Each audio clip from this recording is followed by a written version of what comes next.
We get a lot of questions about Antequera. We also get a lot of questions along the line of why would you leave Nerja to go to Antequera? A lot of people are nervous about living in the interior of Spain.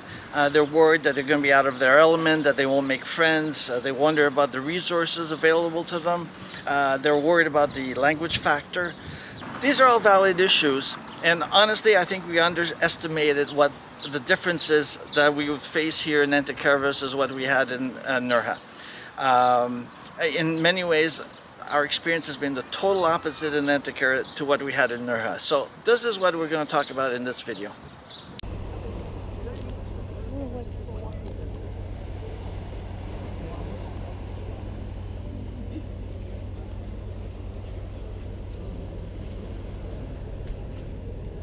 So one of the questions we get is, why did we leave Nerja? That's pretty simple. We arrived in Nerja in late 2020. It was middle of COVID. It was a quiet town. Nothing much was going on. We really enjoyed it. We loved geography. The locals were very friendly. But after COVID, we just felt it got too busy, too many expats, too many tourists. It just wasn't our scene. We're not beach people. We don't fit in the same demographic as most of the expats. It just wasn't our scene. We were bored. We wanted something different. We wanted the real Spain. So we looked for something different.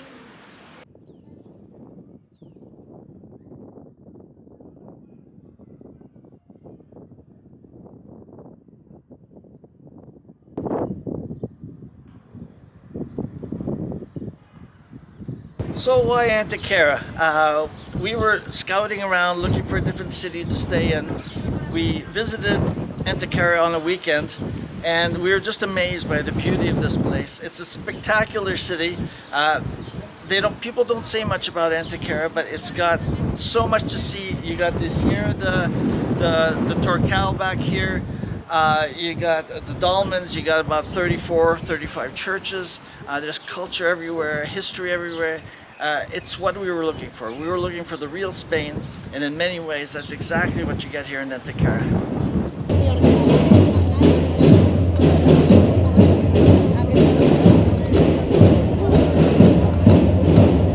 Can you get by with little Spanish in Antequera? It's a question I get asked a lot. On the coast, it's very easy. You don't have to speak a lot of Spanish. And in some cases, we know people who don't speak a word of Spanish who live on the coast just fine. People in restaurants, the town hall, they all speak English. In fact, we still get our newsletters from Nerja, and they're in both Spanish and English. So no problems at all. Everybody's very accommodating, friendly. It's very easy if you speak English. It's totally different in Antequera. If you come here, nobody speaks English. Even at the town hall, they don't speak English. Restaurants, they might look at you a little bit strange. You might get a few in restaurants that speak English, but generally, no, you don't get a lot. If you're going to the cable company to have a cable installed, they're not going to help you. They might even be dismissive of you.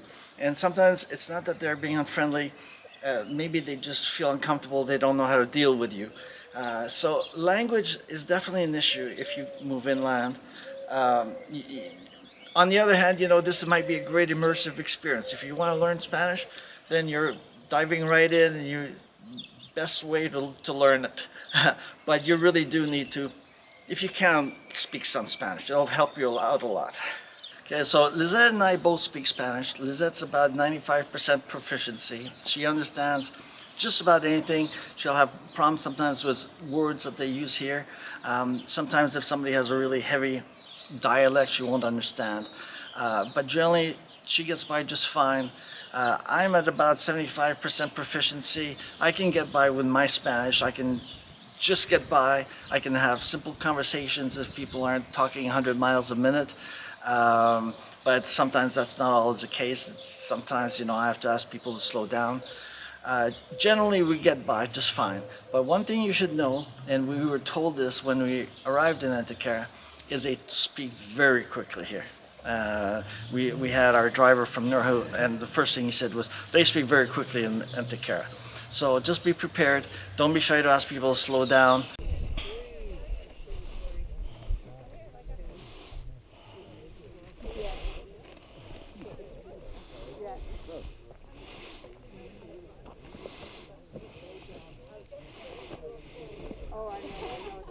One of the great things about Nerja are all the activities available to foreigners.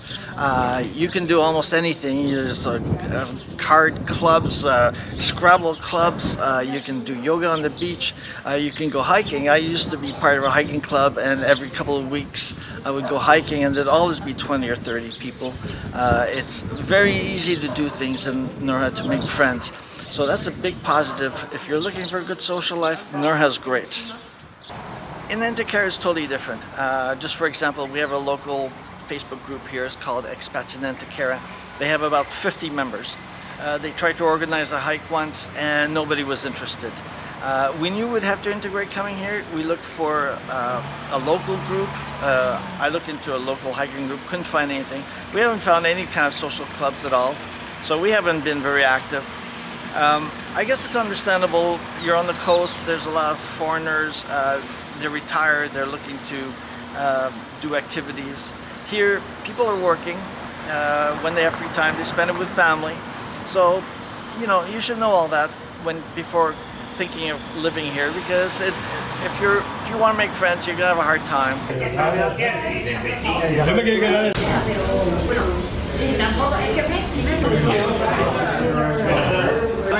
We get a free tapa with it. This is the menu of tapas. You can order whatever you like. They have it in English and Spanish. We probably don't go out of our way to do social events. We're just not that kind of people. Even in Nerja we didn't. The one exception was hiking. But one thing we always really loved to do in Nerja was to go out to a tapas bar on a Friday night.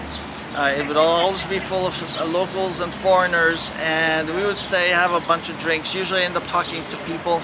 It was something really, kind of a social outing, which we really enjoyed in Nerja on every Friday night.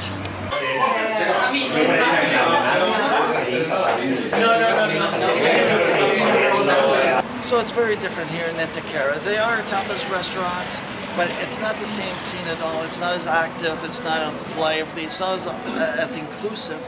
You don't have as much choice. In Nerja you have tapas restaurants all over the place. In Antequera you have little places a little bit all over. A lot of them are along the street. You have some fancy tapas places where you can get elevated tapas with nice bottles of wine, glasses of wine. I should point out also that there's this misconception among people that you always get a free tapa with your drink. No, you don't. It doesn't happen everywhere, maybe along the coast, but not here in the interior. You pay for your tapa, and it's usually between 2 and 3 euros a tapa on top of whatever you pay for your drink. So very different. But in our case, it's just not the same liveliness that we encountered in Nerja. And I think we gave it about 3 weeks. After 3 weeks we said, you know what, let's stop with the whole Tapa Friday thing. Let's use our money for other stuff. We just weren't that stimulated by it. So one of the things we really enjoyed in Nerja was restaurants. There's a lot of restaurants. Restaurants, every kind of cuisine imaginable. You got a great selection in Nerja. There's at least 15 Indian restaurants that I can think of. There's Asian restaurants. There's just everything. And then you come to Antequera, where there just isn't very much choice at all. We have one Indian restaurant. We have a place called the Taj Mahal, which sounds Indian and got our hopes up, but they serve pizza and kebabs. But otherwise, it's traditional Spanish food. So if you're somebody who, comes from somewhere where they have an assortment of cuisine, you might have a hard time adjusting to life in Antequera, to the restaurant scene in Antequera. I know we did. So that's just a good thing to know.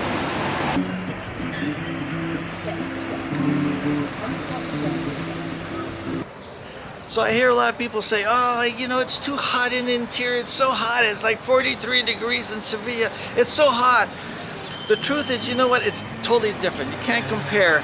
In Nerja, it's very humid. We found summer's really hot. I would sweat. I would hate it. In Antequera, it's a drier heat. So the interior in general is much drier heat. So you can't quite compare the two temperatures.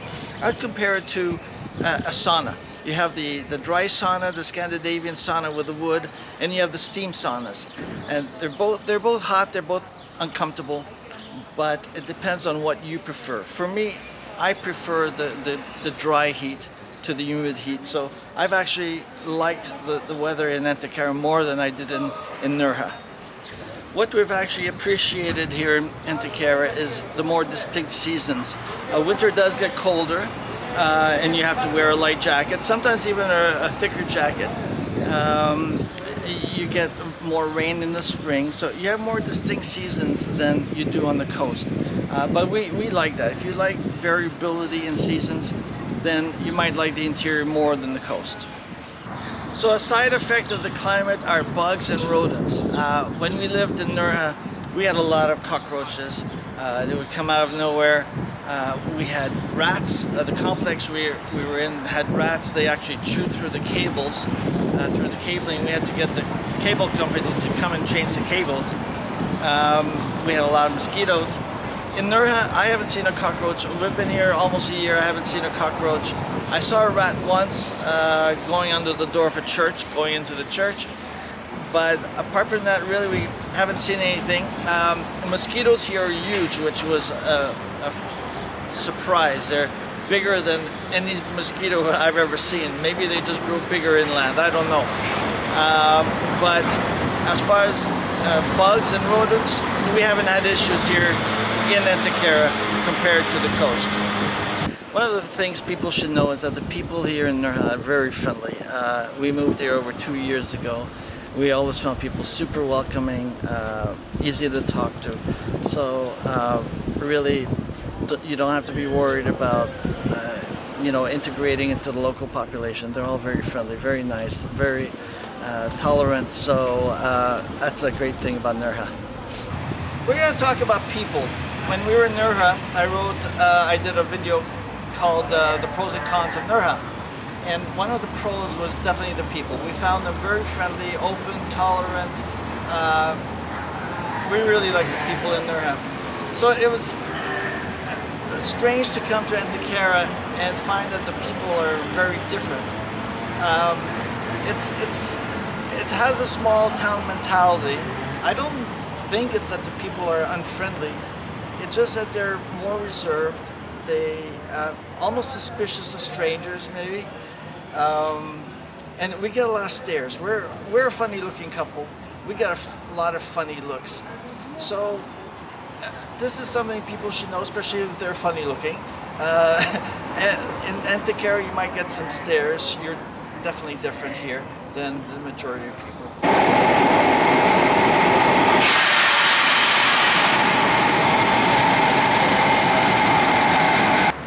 So a couple of things you should know if you're thinking of moving to Antequera. First thing is transport, communications. Antequera is really well connected now to all the major cities in the area. We have 2 high-speed train stations. The first one, Santa Ana, is actually about 20 minutes out of the city. It's not that great, but it'll take you to Madrid, Cordoba, to Malaga. But the new one, which they just finished building last year, now takes you to Malaga and to Granada. You can get to Malaga within 25 minutes, so that's quite something. It's great. The only thing is the schedule is a little bit sporadic. There's maybe 4 or 5 trains a day, but it beats taking the bus, and it'll just take you right into the heart of Malaga or to Granada, and you can connect on to Sevilla or many other places, so it's just great. A lot of people have told us that Antequera is going through an economic boom, that things are taking off.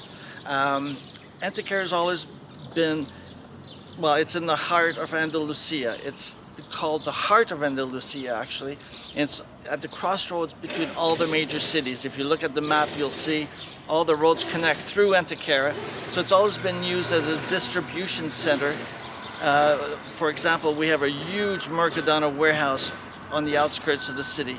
But as far as that translating into an economic boom in the city, we don't see that. There's a lot of for sale signs, for rent signs. Half the buildings on some of the main streets here are empty, where I guess they used to have businesses. I think COVID maybe destroyed that, but you don't feel that this is a rich city. It actually feels a little bit poor. There's an elderly population. It doesn't feel like it's thriving. So that's one thing you should know. Yeah. So I was mentioning that there's an elderly population here in Antequera. Most people seem to be in the 70s or 80s, and most of our neighbors are elderly. Funny story, when we first arrived in Antequera, we have a new apartment, and we had to have the cable installed. And the cable had to be installed by the cable company through the neighbor's property, and they were refused. It seems that the neighbors, so they say, didn't know what internet was, and they didn't want it going through their property. So we've seen a few instances of this. You know, sometimes Antequera feels like a place lost in time.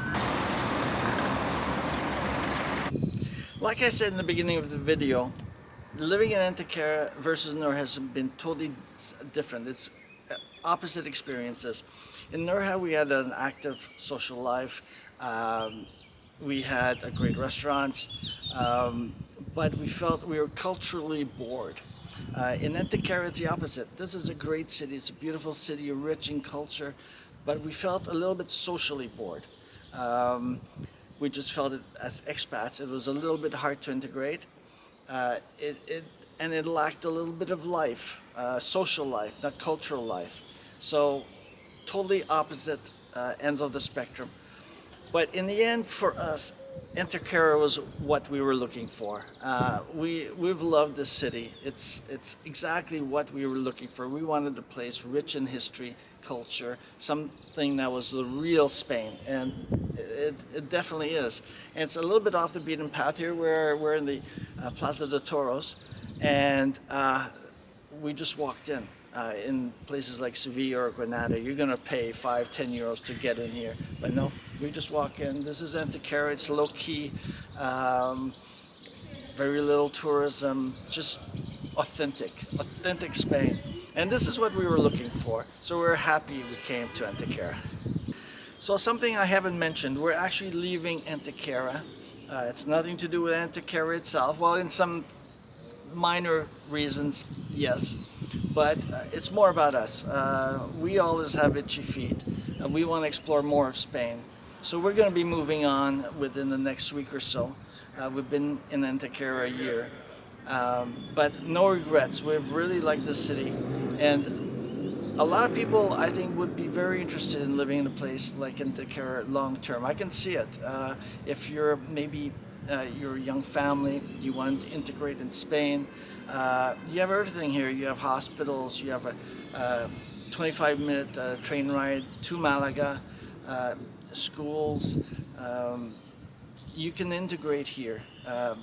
You know, you're not looking for nightlife, you're not looking for excitement, you're looking for a real Spanish city, and this is a place that might be for you.